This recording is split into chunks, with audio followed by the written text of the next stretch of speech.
Hi, sweet beans. Welcome back to Wild Geese. I'm your host, Anna. This week, I want to talk about reconnecting with our sense of play and maybe kind of like reparenting our inner child. It is my birthday today, so it feels apropos to be thinking of childhood and play and fun and getting reconnected with that part of myself. I feel like I have started to take myself a little bit too seriously lately, so I'm ready for a breath of fresh air. I think that this conversation around inner child work goes beyond the individual reflection that I see people talk about in like the self-care sphere all the time of like, do things that you used to love as a child, do a meditation and like picture who you were as a child and like hug her, that kind of thing.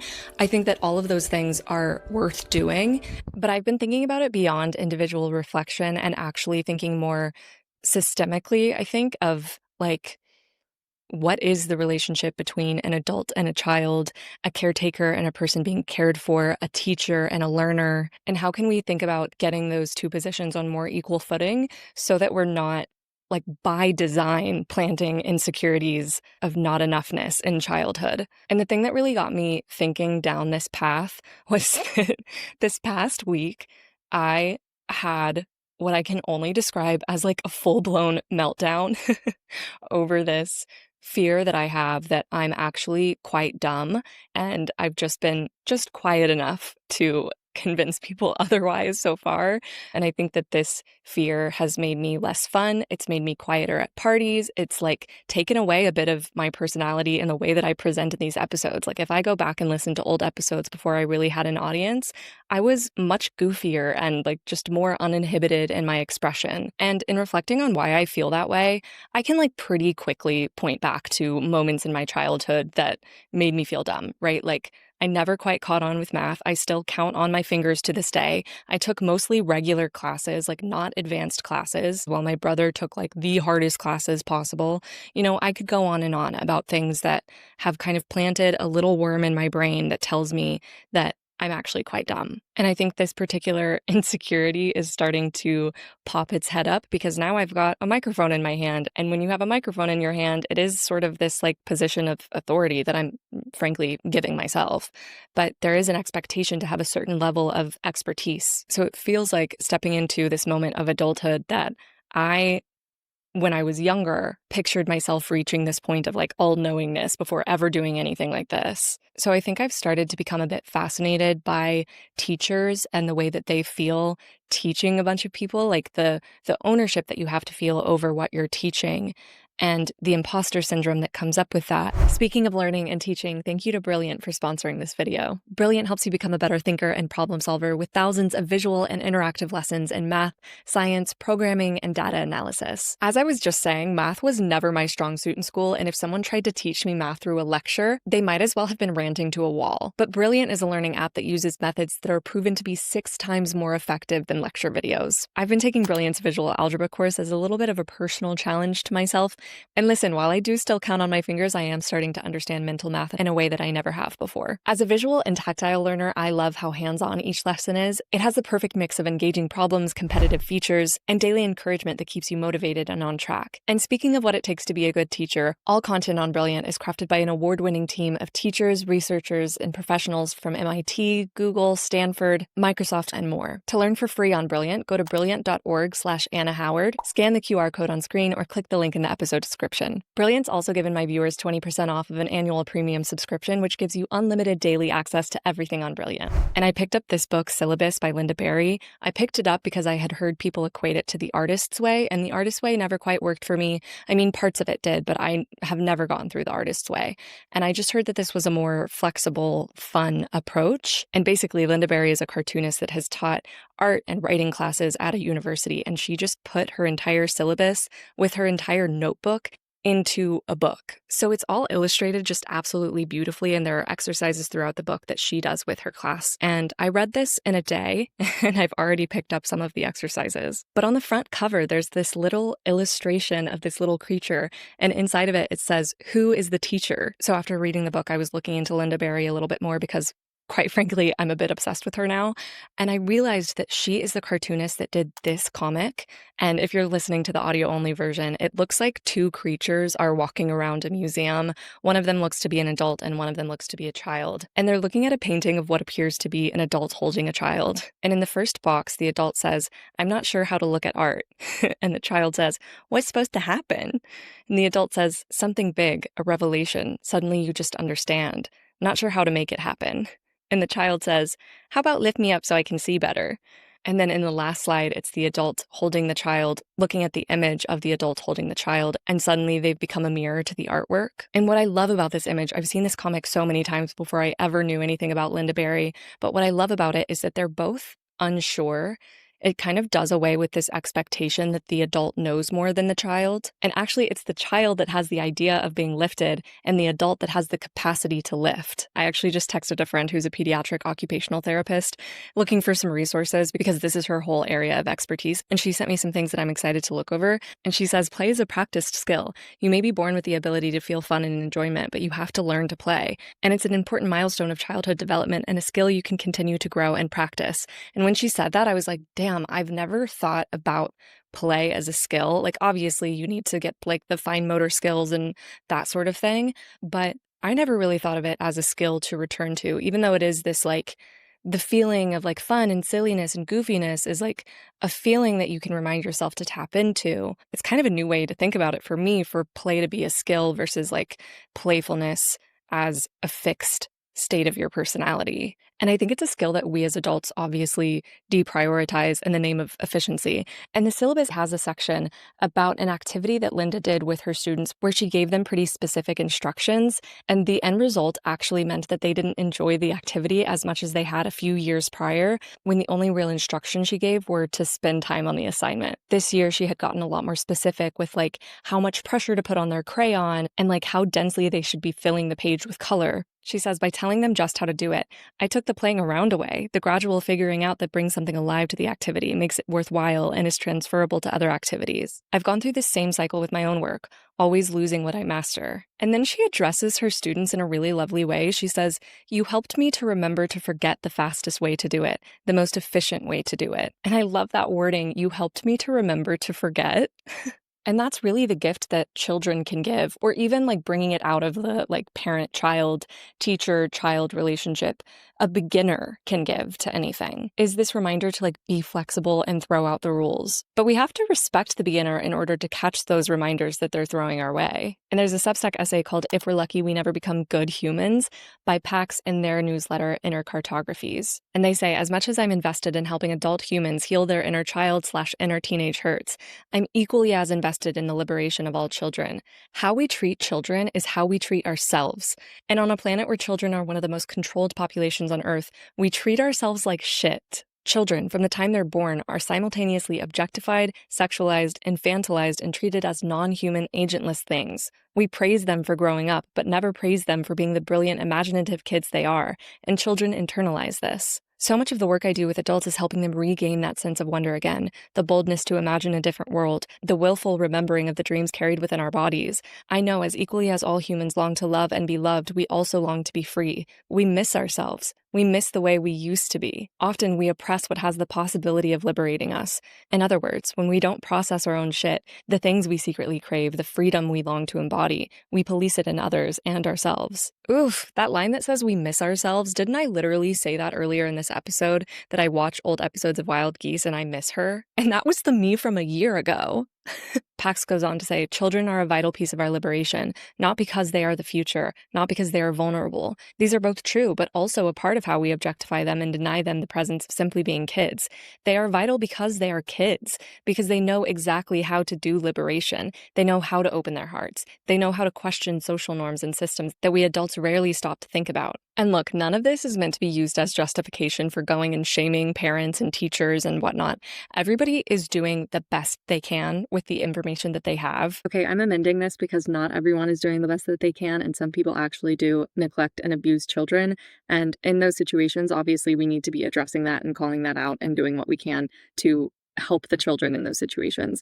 But I have also heard that there is a real problem with people shaming parents for the way that they decide to parent, and I would hate for this episode to be used as an opportunity to perpetuate that. If we want to rethink our relationship with children, I think that starts on a personal level in the way that you personally engage with children, not by casting judgment and giving unsolicited advice to caretakers. But one of the ways PAX talks about deconstructing these hierarchies is that they say that anytime that they're in a group of people, and it's like adults and children, and a child is trying to say something, and usually like the norm is to keep talking to the adults and kind of tell the child like, okay, wait, be respectful, sweetie, like don't talk right now, the adults are talking, like instead to actually turn your full attention to the child and pay attention to what they have to say and prioritize their voice. And even like, I'll call myself out here. The last time that I went home and I spent time with my 2-year-old niece, I remember at one point we were all like at the dinner table and I was talking about something that she had done earlier in the day as if she wasn't there.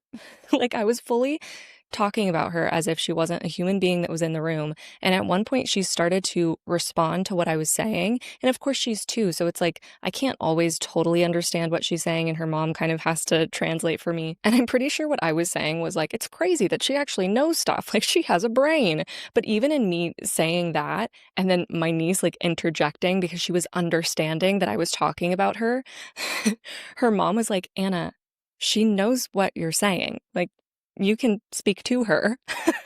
But that's such a small moment that I can see compounding if it's like all of the adults in your life are treating you as if you're not an autonomous, sentient person in the room with them.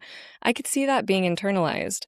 So all that to say, just like calling myself out that there are big, like egregious moments where we disrespect children's autonomy and devalue their sense of play. And then there's also little tiny micro moments that we can so easily make our conditioning their problem. And obviously treating children like they're stupid has a ripple effect throughout their lives as adults, but also as the adult, it strips away our ability to learn anything from their point of view. Pax's essay says, I'd rather dream with someone who still believes other worlds can exist. When I tell them about racism or how women are often treated differently, they openly question it because they can't imagine a world where everyone isn't treated with love and care. Kids don't understand war not because they don't know how the world works. They don't understand it because it's unreasonable to them. They know there are other options. So anyway, that's maybe my very long-winded way of making a case for valuing play and respecting children so that we can learn from their perspectives and also respect that part of ourselves when it shows up. And the other day I went to Governor's Island for this little like fall festival thing that they were having. And on Governor's Island, there's this playground that looks like kind of just a big pile of junk, but it looks super fun. It reminded me of that movie, Harriet the Spy. It's been so long since I've seen this movie, so I could be remembering it totally incorrectly. But I just remember there was like a garden scene that looked like the garden was kind of filled with junk that was very artfully placed, and it's always stuck in my head. And that's kind of what the playground at Governor's Island looked like. And at its entrance, there was a sign that kind of laid the groundwork for the space. And I want to read it to you because I think it's such a cool way to make space for children's play and kind of reimagine the playground as we know it. So it says, "Welcome to the yard. This is a special place devoted to young people's play. We invite you to take a minute to observe, learn, and remember your own childhood. When were you happiest? How did you play? Play is what young people want to do whenever their basic needs are met. Play is how they make sense of the world. Play is sometimes thought of as a set of behaviors that are freely chosen, intrinsically motivated, personally directed, and done for their own sake. Our society has achieved many things, but we also face some pretty big hurdles, and we are often not very friendly to our youngest members. This sets them up to be more susceptible for more mistreatment or to mistreat others. We at Playground NYC want to offer space and time for young people to be in charge of their decisions with support from caring, playful adults. Playwork is the professional title we use for this practice. The adults you see inside the yard supporting young people are playworkers. We also want to encourage parents, educators, and any adult in contact with young people to figure out ways you can support them. It might mean going slower, listening and connecting more, allowing for a mess, following young people's leads, remembering that mistakes are part of learning. We fell so many times while learning how to walk. Remembering that young people are just as smart, they just have less experience and their bodies are still growing. Being willing to act foolishly, playing more. You might even feel better about your own life following these invitations." And I think part of why I'm feeling so obsessed with Lynda Barry right now is because it seems like she really understands that last part about how following those invitations might actually make your own life better. Like, yes, she is an adult in an authority position. She is a teacher, but she's also approaching all of her lessons with a lesson that she wants to learn from her students. She's running these classes like experiments. Like she goes into them with these specific questions that she wants to answer for herself by working with these students.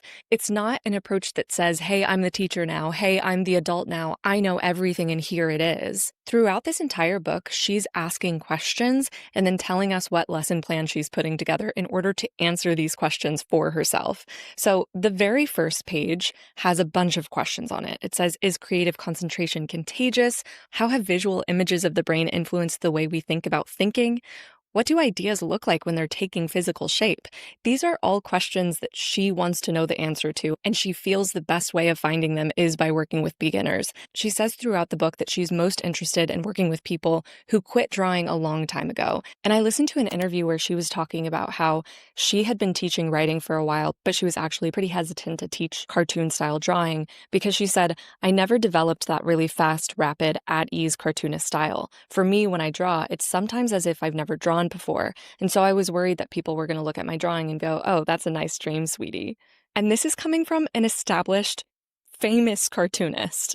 And I think that coming at it with this experimental, fun, playful approach can actually be a way that we can address some of those insecurities of whatever our quote unquote shortcomings are. Like instead of letting that insecurity stop her from teaching the class entirely, she decided to use it as an invitation and an opportunity to lower the barrier to entry to people that don't feel like they're good enough to draw at all. And this reminded me of something that Jamila Bradley was talking about on TikTok, asking, why can't growth be fun? When we think about like fun and experimentation, so often we're thinking about things that we're trying to relegate to a younger part of our lives. And a lot of the times it's things that we anticipate needing to restrict later on in our lives. I remember being in college and being told by a professor, now's the time while you're in your 20s to go and get crazy, aka drink, I don't know, fall in love with the wrong people, all of that. And then once you're in your 30s, it's time to get serious. And that quote unquote getting serious can so often look like restricting yourself from the things that you used to do for fun.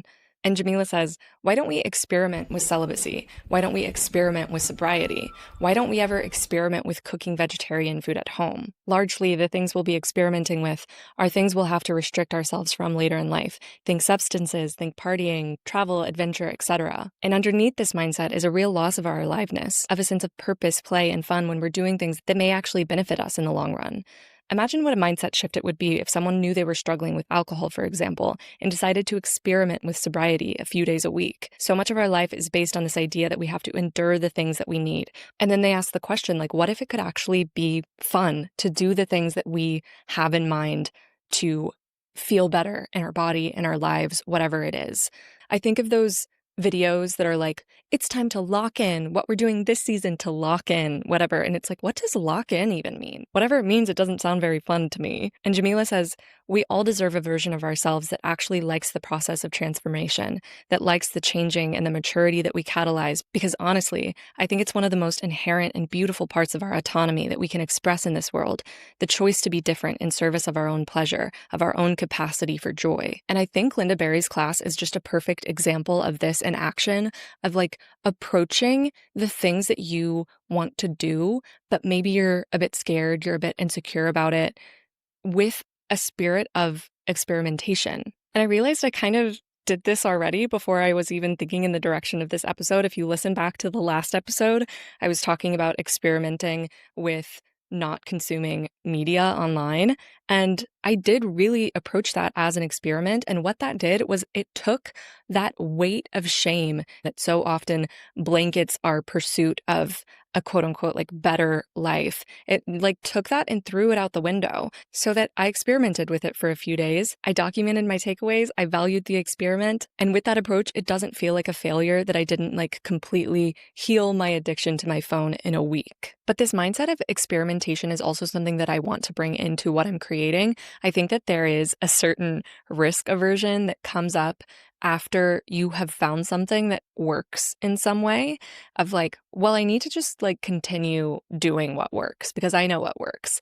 And I think that that's like adulthood in a nutshell, of like, no, I have my ideas of what works. So playing with other options is really not safe for me to do. And what that looks like for me right now is like, I know that showing up here once every 2 weeks works for me. The idea of adding on more things that sound really fun, but may not work is freaky because I'm not just thinking of the idea of maybe failing at something new that I really don't have as much stake in that game.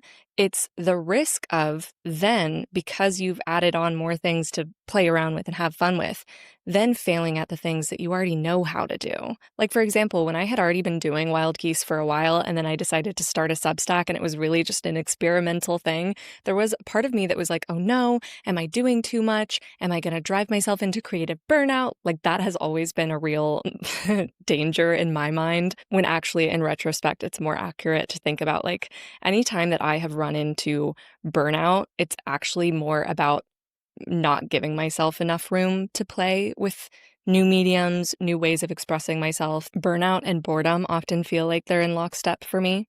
And now it's like the idea of vlogging sounds really fun, but there's this space in between thinking about it and doing it where the logistical adult part of myself really takes over and is like, all right, well, if I dedicate X number of hours to this, then that takes away X numbers of hours from the other thing, and like really getting locked in an analytical mode of thinking. So I think when I start to feel myself get really stuck in that logical place in my brain that's like trying to project 5 months out and see if this thing that I want to do is going to serve a purpose or if it's going to take away from the thing that's working, whatever. When I get stuck there, it's helpful to me to think about setting aside intentional time to play. And part of what makes play play is that it's not supposed to serve a purpose. So that's why it's like pretty valuable to me to think of doing things that we have not historically thought of ourselves as being good at, or we haven't received a bunch of praise for. Because first of all, it can make you kind of come in contact with that shame, and it kind of does away with that like worm in your brain that's telling you to monetize all of your hobbies. This will look really different for everyone based on what you enjoy doing, but I think having playtime set aside where you're doing things that you enjoy doing and get you in a flow state, but you're not so good at them that you're constantly thinking about, how can I make money from this? Or how is this taking away from the thing that is making me money? And another way to think about approaching things with an experimental mindset is to just think about playing pretend. Like, I used to love to play pretend. And it wasn't always like fun pretend games either. I was like, part of me being silly and goofy is also me being kind of intense. Like, I remember playing pretend with a friend, and I think we were pretending to like be a married couple or something. And at one point, she like stops the game and she was like, Anna, you know we're pretending, right? And I was like, yeah, I guess that's the actor in me. Anyway, that is such a side tangent, but I kind of do feel like there's a lot of merit to the idea of like creating an alter ego for yourself. And if you need to like create an alter ego and step into that alter ego in order to give yourself permission to take creative risks and fuck around, then do it. I know for some people, the idea of like creating experiments that they can run is really fun. For me, the idea of playing pretend and creating little characters is really fun. So like, for example, if I wanted to play around with vlogging for a while, but vlogging is bringing up some insecurities about like being seen as vain or whatever it is that comes up, then I can create an alter ego version of myself that is a vlogger. I can play pretend every day of my life if I want to. So much of the art making process and the like reconnecting with your inner child process requires you to come in contact with your shame. But who were we before we were told that the only things worth doing were the things that we were good at? There's a reason why this podcast is named after Wild Geese by Mary Oliver. You do not have to be good. One thing that I have found to be the most like surefire way for me to get into like a playful spirit that sits right at the intersection of things that get me into like a flow state, having a lot of fun, and things that I haven't necessarily been praised for being the best at is improv classes. I would genuinely suggest improv classes to anyone. I really don't care if you feel like this is cringy, if you feel like you're not a person who can perform, whatever. I would challenge you to step out of your comfort zone and do it, because improv is all about having fun, playing games, staying in the moment. And it's now been at least a year, I think, since I've taken an improv class, and I'm feeling itchy to do it again. Like, I really need to get back in there. It also just will make you a better, more fun conversationalist. Every conversation is more fun when you know how to yes and. And again, I don't even think that I'm particularly good at improv. Anytime that I've done an improv performance, I have not invited any of my friends or family to come see it because That's not really what I do it for. I genuinely just think it's such a fun thing that leaves me feeling more alive afterwards. And I think we just can't discount how important it is to seek out those things that are really fun to us, because Sarah Schauer actually made a great TikTok video about how fun is a combination of feelings and emotions and experiences, and it's most associated with feeling alive. And they were saying how in this day and age, everyone's talking about how they feel dead inside, and how actually every time that you say, I feel like I'm too old to do that, I feel too old to have fun, I feel too old to play, I feel too old to learn. They say when you say those things, you are actually advancing your subjective age, which is different than your biological age. And what you're doing is you're essentially emotionally decaying. Like, when's the last time that you decided to do something just because it sounded like a funny thing to do? Like, I'm talking full-on side quests that are just an inside joke with yourself. For me, it's been a really long time since I've done something like this, and I've been thinking about this Twitter post of this person that made this ridiculous mug with a handle that was like incredibly long for no reason, and they just captioned it, "Mug I made." And someone responded, "There are so many instances of archaeologists puzzling over particularly confusing artifacts, which were made by some guy doing pretty much this." I think we're so conditioned to think that the only way that we should be spending our time is in a way that like produces some sort of value for other people. And maybe sometimes you're spending your time in a way that is valuable to you because it makes you giggle a little bit. And there's a screenshot of a comment from a Reddit thread that I found on Tumblr. Wow. What a sentence. But it says, "I think creativity always lives somewhere in everyone, but its nature is quite pranksterish and slippery, and every time you grab its tail, it's found a new corner to thrive in. Perhaps the trick is not to force it and put it up against a wall and want it to be in a particular area, but rather, with a lot of kindness, sniff it out and wonder where it has gone this time. If it's in sauce recipes, writing theater plays, paper mache, improv with nephews, discovering new hiking routes, or simply trying to figure out a family member's sense of humor. I don't succeed in this all the time, but feel overall things have been more fertile when I trust this creature's instincts and follow it rather than me willfully reforming it into a circus animal coloring by numbers. Anyways, as much as you'd like to ignore this animal, you have to attend to it, because if you don't, dark times turn up." And I love this image of our creative energy being this like super pranksterish being that we have to sniff out, and in order to sniff it out, we have to be pranksterish and random and fun and goofy and silly to find it again. I feel like I've kind of surrounded myself lately with people who have more of this like pranksterish, silly, goofy energy than I do, where they can just like kind of make up a game on the spot. Like the other night, I was going to a Halloween party, and before we went, one of the people that I was with had a Pokemon costume on. I don't really know enough about Pokemon to even tell you what the character was. But another person I was with got out a piece of construction paper and just cut out a very random shape that sort of looked like it could maybe be a creature, and handed it to the guy that was wearing the Pokemon costume, and told him to go up to the host, who he knew also was obsessed with Pokemon, and try to get the host to guess what Pokemon character it was, even though it wasn't a Pokemon character, which is such a fun, silly, harmless prank. I think sometimes when we think of pranks, we think of like mean shit, but it can also just be goofy and pointless in pursuit of a little giggle. So I don't know, all that to say, if you are like me and you feel like you are taking yourself and your life too seriously lately, it is actually serious, important work to address that. It's not something to be pushed off because you have more quote unquote serious responsibilities. So I will be getting my ass back in an improv class, and who knows, if you see me in person, I might be dressed like a princess because I'm playing pretend as a princess for the day. God, let me just prioritize silly, goofy bullshit because it's not bullshit at all. Anyway, that's all I have for you today. I do actually think that I am going to be experimenting more with vlogging over on Instagram instead of keeping it on this channel. So if you would like more vlogging content from me, I'm going to be pretending that I'm a vlogger over on Instagram if you want to follow me there. All right, I'll talk to you in 2 weeks. Love you. Bye.